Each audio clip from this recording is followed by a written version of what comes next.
welcome back. October is National Bullying Prevention Month, and this story is proof that it's never too late to make things right. Our third-hour producer, Alex Ficquette, met up with a self-described former bully who's sharing the lessons he learned about guilt and forgiveness. This is a story for all of us to pay attention to. Absolutely. Good morning. So I recently traveled to Frankfort, Illinois, which is just outside of Chicago, to sit down with Bruce Smit and two of his classmates from the 1950s. They're friends now, but that was not always the case.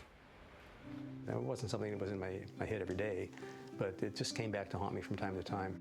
There is one deep regret that 72-year-old Bruce Smit has carried with him since childhood in Monee, Illinois. We were just all teasing and tormenting these poor girls. He had been a bully. Well, take me back to elementary school. Kathleen would walk down the hallway, and the boys in this little group would plaster ourselves against the wall like she had cooties.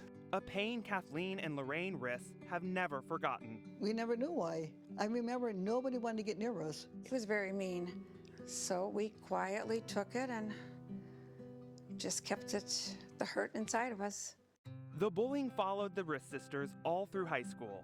We missed out on the fun everybody else went to. Sleepovers and parties, we never went to any of that, nothing whatsoever.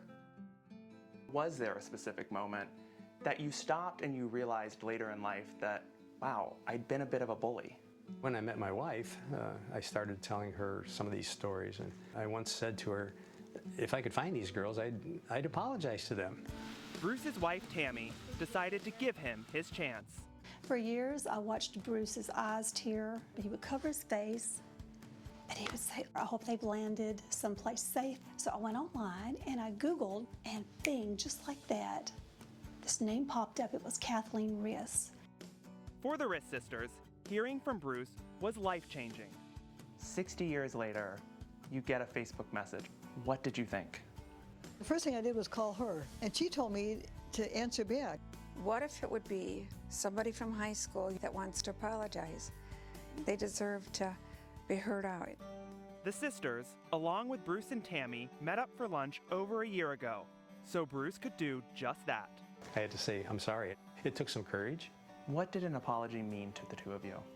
It freed me from the past.